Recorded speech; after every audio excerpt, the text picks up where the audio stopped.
السلام علیکم بخاری صاحب، کیسے جی وعلیکم السلام، میں ٹھیک ہوں، آپ بتائیے آپ کیسی ہیں؟ میں بالکل ٹھیک ٹھاک ہوں بخاری صاحب۔ بخاری صاحب، افغان جو طالبان رجیم ہے ان کی جانب سے الزام لگایا گیا ہے کہ کل انہوں نے ہمارے ایف سی ہیڈ کوارٹرز پر حملہ کیا اور اس کے بعد انہوں نے کہا کہ رات 12 بجے کے قریب مڈ نائٹ میں پاکستان نے بھی فضائی حملے کیے ہیں، آلدو D G I S P R نے اس کو ریجیکٹ کیا ہے۔ آپ کو کیا لگتا ہے کہ حملے ہوئے ہیں، نہیں ہوئے، فالس فلیگ ہے کیا؟ یہ کیوں کر رہی ہے طالبان گورنمنٹ؟ دیکھیے پہلے ایک تاثر تھا یہ کہ چونکہ وہاں پر اسلامی حکومت ہے، اسلامی امارات کہتے ہیں وہ اپنے آپ کو، تو ان سے یہ توقع نہیں کی جاتی تھی کہ وہ جھوٹ بولیں گے۔ لیکن یہ اب جب سے یہ ہماری تلخیاں شروع ہوئی ہیں ان کے ساتھ سے، تو اب ہم یہ دیکھ رہے ہیں کہ وہ ضرورت پڑنے کے اوپر اکثر جھوٹ بولتے ہیں۔ وہ چاہے مذاکرات ہوں جو استنبول میں ہوئے ہیں، چاہے مذاکرات ہوں جو اس سے پہلے قطر میں ہوئے تھے، دوحہ میں، انہوں نے ایک پوزیشن کے بعد دوسری کے بعد تیسری پوزیشن جو ہے وہ تبدیل کی ہے۔ ہم ان سے سمپل بات کر رہے تھے کہ آپ پہلی بات تو یہ کہ یہ تسلیم کریں کہ آپ کی سرزمین ہمارے خلاف استعمال ہو رہی ہے۔ دوسرا یہ کہ آپ یہ تسلیم کریں کہ ٹی ٹی پی کو وہاں کافی سہولت کاری مل رہی ہے، اور آپ یہ بھی تسلیم کریں کہ آپ آئندہ یہ سہولت کاری نہیں کریں گے۔ یہ اتنا جینوئن مطالبات ہیں تینوں کے تینوں کہ اس کے اندر کوئی زیر زبر چینج کرنے کی بھی ضرورت نہیں ہے۔ لیکن انہوں نے کہا کہ جی ہم آپ کو زبانی گارنٹی تو دیتے ہیں لیکن ہم لکھ کے نہیں دیں گے۔ جی اب وہ لکھ کے دینے کی کچھ وجہ میں نے کل بھی بیان کی تھی، آج میں اس کی تھوڑی سی وضاحت کے ساتھ اگر مناسب ہوگا تو کروں گا۔ وہ یہ ہے کہ جو کابل گورنمنٹ ہے وہ انڈیپینڈنٹ ایجنٹ نہیں ہے، اس کو مختلف جو دہشت گردانہ گروپ ہیں اور جو تنظیمیں ہیں، جو تشکیلات ہیں، انہوں نے گھیرا ہوا ہے، لہذا وہ اپنی مرضی سے انڈیپینڈنٹلی ایکٹ بھی نہیں کر سکتی۔ یہی وجہ ہے کہ ایسے ملک کے ساتھ جس نے ان کی حکومت کے یعنی پایہ تکمیل تک پہنچنے میں بڑا نمایاں کردار ادا کیا ہو، اس سے پہلے روس کے حملے سے اس کی جان چھڑانے کے لیے اس کے ساتھ مل کے جہاد کیا ہو، جو آپ کو پتہ ہے ایک دہائی کے اوپر یعنی منحصر تھا، اس کے ساتھ اس قسم کا رویہ کسی صورت سمجھ میں نہیں آتا۔ اب الزام یہ ہے کہ ہم نے 3 صوبوں میں، جس میں پکتیہ ہے، خوست ہے اور کنڑ ہے، ان میں کل رات کو 12 بجے کے بعد حملہ کیا ہے۔ ہم نے کیا ہے، D G I S P R کہہ رہے ہیں نہیں کیا، وہ کہہ رہے ہیں، افغانستان والے کہہ رہے ہیں کہ ہم نے الزامات، میں ان کے الزامات کی بات کر رہا ہوں، اور وہ یہ کہہ رہے ہیں کہ جی وہ جو پکتیہ میں خوست میں جو کچھ ہوا ہے اس میں تو 10 ہلاکتیں بھی ہوئی ہیں۔ Having said this، بخاری صاحب آپ کو کیا لگتا ہے کہ حملے ایکچولی ہوئے ہیں یا فالس فلیگ ہے؟ کیونکہ ہم دیکھ رہے ہیں کہ جس طرح سے بھارت کے ساتھ افغان گورنمنٹ کی جو قربتیں بڑھتی جا رہی ہیں، تو ہو سکتا ہے وہی والی اسٹریٹجی اپنائی جا رہی ہو کہ یہاں پر فالس فلیگ کر کے ایک انٹرنیشنل کمیونٹی کو ایک میسج دیا جا رہا ہو۔ میرے خیال سے آپ نے بالکل جو کہتے ہیں صحیح رنگ پکڑی ہے، یہ بالکل ایسا ہی ہے، اس لیے کہ اس وقت افغان حکومت جو ہے at best is agent of the Indian hierarchy جو وہاں پر ہے، بی جے پی کی حکومت کہہ لیجئے، آپ ڈیفنس منسٹر جو راجناتھ ہیں ان کا دیکھ لیجئے، یا وہ جو اجیت اوول ہیں جو سلامتی کے مشیر ہیں ان کا دیکھ لیجئے، پاکستان کے خلاف دشمنی ان کی جو ہے وہ تو ادھار کھائے بیٹھے ہیں۔ اب ان کے ہتھے ایک تیتر چڑھ گیا ہے جس کا نام ہے افغانستان، لہذا وہ اپنی ہزیمت بھی مٹا رہے ہیں، اپنی شکست کا زخم بھی چاٹ رہے ہیں، پر کافی ساری کیفیتوں سے دوچار ہے ہندوستان کی لیڈرشپ، اور وہ سمجھتے ہیں کہ افغانستان کے ذریعے وہ ہمیں بلیڈ کرا سکتے ہیں۔ ہم نے 2 مرتبہ ان کو واضح پیغام دیا ہے کہ جتنا مرضی آپ کو اکسا لے ہندوستان، ہم سے پنگا نہ کرنا، کیونکہ پنگا کرو گے تو نقصان ہوگا۔ لہٰذا ہم نے کیا کیا، ہم نے پہلے ان کو کابل میں کارروائی کر کے میسج دیا، اس کے بعد اس کے ساتھ ساتھ ہم نے پکتیہ میں کارروائی کر کے ان کو میسج دیا کہ اگر ہم چاہیں تو آپ کی کوئی جگہ جو ہے وہ ہماری یعنی گرفت سے باہر نہیں ہے۔ اس کے بعد جو ایک دن کی لڑائی لڑی ہم نے، جب ہم نے دیکھا کہ وہ لوگ یعنی گروہ در گروہ پاکستان میں اللیگلی انٹر ہونا چاہ رہے ہیں، تو ہمیں انہیں روکنا پڑا۔ ایک دن میں ہم نے نہ صرف یہ کہ ان کی 25 پوسٹ کے اوپر پاکستانی جھنڈا لہرایا، وہ بے پناہ پوسٹوں کے اوپر سفید جھنڈا لہرا کے وہاں سے بھاگ گئے۔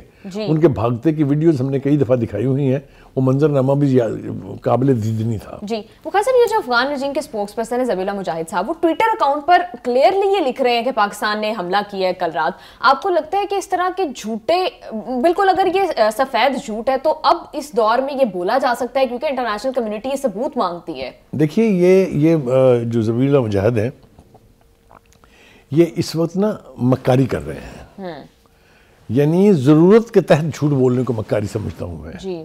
وہ ضرورت کے تحت جھوٹ بول رہے ہیں کہ اس وقت وہ دنیا کو باور کرانا چاہتے ہیں کہ ہم تو کچھ نہیں کر رہے جی، ہم پر تو حملے ہو رہے ہیں، دیکھیں نا جی ہم پر تو حملے ہو رہے ہیں. حالانکہ یہاں پر ہر اگلے واردات میں جو لوگ پکڑے جاتے ہیں ان کا تعلق جو ہے وہ افغانستان سے ہے، افغانستان کے وہ شہری. جی انٹرنیشنل کمیونٹی کو کس طرح سے بات جو ہے وہ باور کروائی جائے کہ پاکستان نے حملے نہیں کیے، اور الٹا جو پاکستان میں دہشت گردی ہو رہی ہے اس کے سارے ثبوت جو ہے وہ ہمارے پاس موجود ہیں کہ اس کے وہ افغانستان سے لیں. آج ہمارے ڈی جی ISPR صاحب نے جو پریس کانفرنس کی ہے اس کی جسٹ یہی ہے کہ ہم نے تو اپنے سے 5 گنا بڑے دشمن بھارت کو بھی وارننگ دے کے ٹائم دے کے کہا تھا 2 گھنٹے انتظار کریں ہمارے ہیں، اور دن کی روشنی میں کیا تھا، رات کے اندھیرے میں نہیں کیا تھا. تو انہوں نے آج یاد بھی یہ دلایا ہے ذبیح اللہ مجاہد کے بیان کے بعد کہ ہم چھپ کے وار نہیں کرتے، ہم اعلانیہ کرتے ہیں، اور ہم ریاست کی طرح بیہیو کرتے ہیں. ہم آپ کب تک عبوری حکومت رہیں گے؟ کتنی دیر ہو گئی ہے آپ کو اقتدار سنبھالے ہوئے وہاں؟ آپ ابھی تک عبوری ہیں، آپ کو کوئی ماننے کے لیے تسلیم کرنے کے لیے تیار ہی نہیں ہے. بٹ اگر نہیں بھی ماننا ہے تو at least act like a state.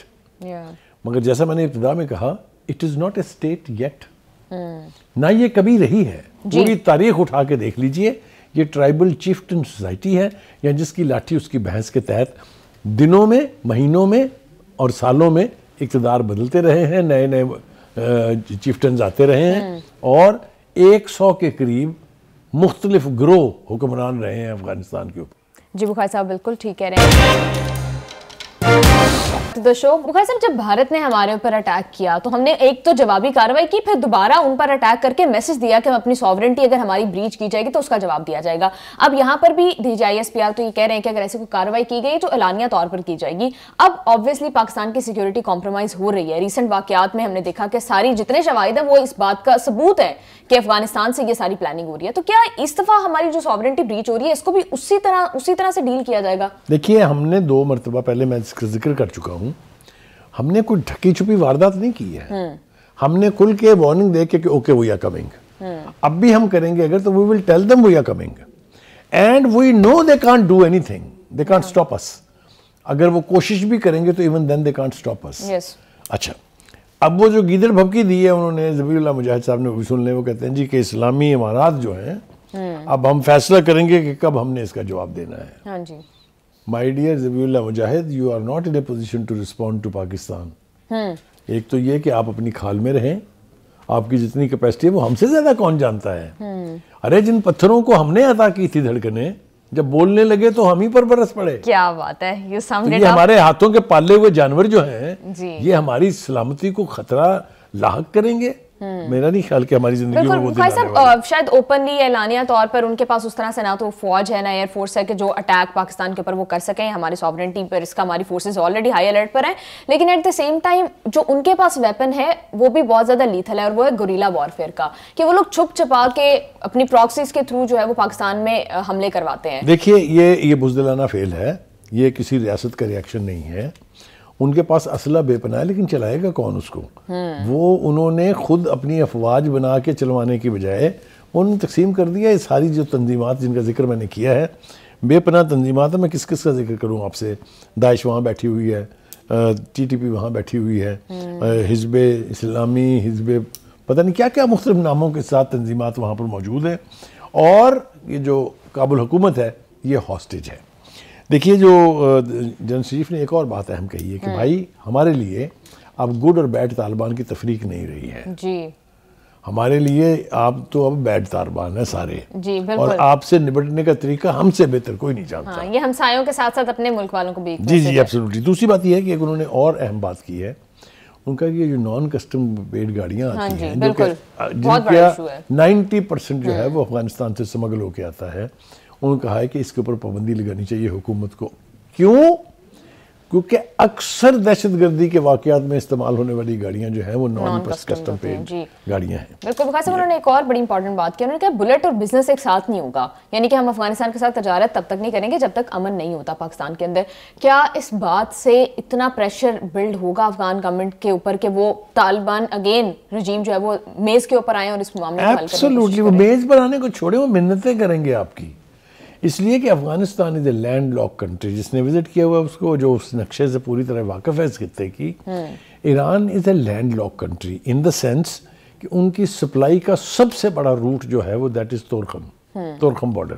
جی انہوں نے جب ہندوستان کے ساتھ تجارت کرنا چاہی تو انہیں واگا چاہیے تھا. جب انہوں نے انٹرنیشنل تجارت کرنی چاہیے تو ان کو کراچی ایئرپورٹ اور ہماری پورٹ چاہیے تھی.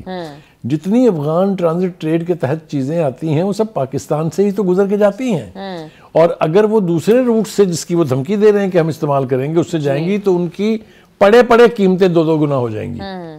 تو کہنے کا مطلب یہ ہے کہ یہ ہوش کے ناخن جو ہے, ہم ویسے مشورہ دے رہے ہیں ان کو کہ جلدی لے لیں, لینے انہیں پڑیں گے. They can not survive. میں آپ کو اس کی ایک اور مثال دوں.